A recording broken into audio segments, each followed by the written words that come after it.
What's going on, everybody? This is Brian Mazique. I'm a fight guy, a Forbes contributor, and I also write for heavy.com. And we are powered by Fight TV and presented by Bet Online, going over every single fight on the UFC Fight Night, Jessica Eye versus Cynthia Calvillo card. In the event that you are just watching this particular fight prediction, make sure you look at the end of the video. There will be a link for you to look at every single fight or every single video associated with this card. So without further ado, let's jump right into the breakdown. This fight, I'm not actually sure where it's going to take place on the card. It might actually be the first fight. It was, I believe, one of the last fights added. Just got in under the wire to get on this Saturday card. Hannah Cifers with the quick 2-week turnaround after losing to Mackenzie Dern in the first round. She didn't take any damage in the fight. She got caught in a knee bar and had to tap out immediately. So she barely broke a sweat in the fight, and she lost that quickly. And she's taking on Mariya Agapova, who is a very interesting prospect from Kazakhstan. She trains at American Top Team. When you look at her in the octagon, you will have to double take, because you think you might be looking at Joanna Jędrzejczyk. She's body style similar. She wants to stand and strike. She's not as tight or as technical, as fluid of a striker as Jędrzejczyk is, though hardly nobody is. But definitely you see the physical similarities to them in the octagon. Her and Cifers fight two completely different types of fights. Cifers is 5'1", Agapova is 5'6". You'll see probably the biggest height differential of any two fighters on the card when they get in there. Cifers is a brawler. She likes to get inside and tight. She's very strong in the clinch. I think Mackenzie Dern even saw that when they locked in initially, but ultimately Dern's technique took over. So this fight is one that Agapova, with the length advantage, has a much leaner frame. I know she's going to want to keep this fight at a distance. Cifers would be best suited to take this fight to the ground, try to get to the top position, try to control her there, and just kind of pound from that point.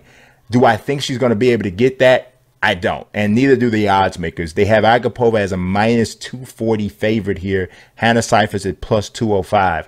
I just don't think that Cifers owns a significant enough advantage in striking power or in grappling prowess to take advantage of this situation. She clearly needs to and wants to fight, which would explain why she's taking a quick turnaround in 2 weeks after losing to Mackenzie Dern. And she's also taking on somebody with a completely different skill set than the last person that she fought. And if you go back and you look at the losses that Cifers has had in her career, she's had a tough go of it. If you really want to look at it, she hasn't had an easy job or easy run at all. She's lost to Mackenzie Dern.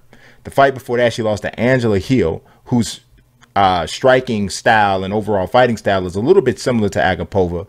She did beat Jodie Esquivel, and she did also have a really impressive victory over Polyana Viana as a split decision back in 2019. Before that, though, she lost to Macy Barbara, who, before her loss to Roxanne Modafferi when she tore her knee up, she was looking like a potential title contender, and probably still will be once she rehabs and comes back. So Cifers has not had it easy at all. And she's getting a Mariya Agapova in this fight, somebody who a lot of people are very high on her overall ceiling in the game. And I just don't think stylistically this is a good fight for Cifers. I know she is physically stronger, and if she can get inside, she may be able to do some things with the clinch. Agapova's only 23 years old, but I just don't think she'll be able to get in there, man. I think she's going to get tagged and lit up from the outside. I think even if she does get top position, I think, you know, Agapova's been training with ATT. She's more than likely been going through some of everything there with Top Team.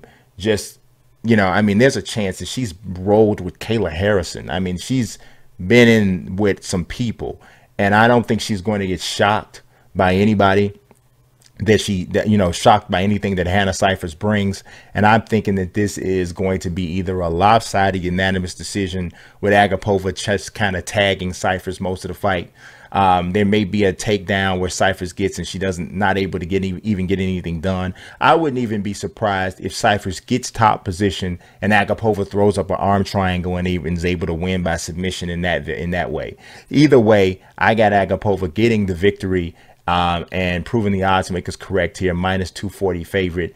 I feel bad for Cifers, man, because if that happens the way I expected, she's going to be on a 3-fight losing streak, having fought that many times in a row. She more than likely won't have made enough money to really secure much of anything.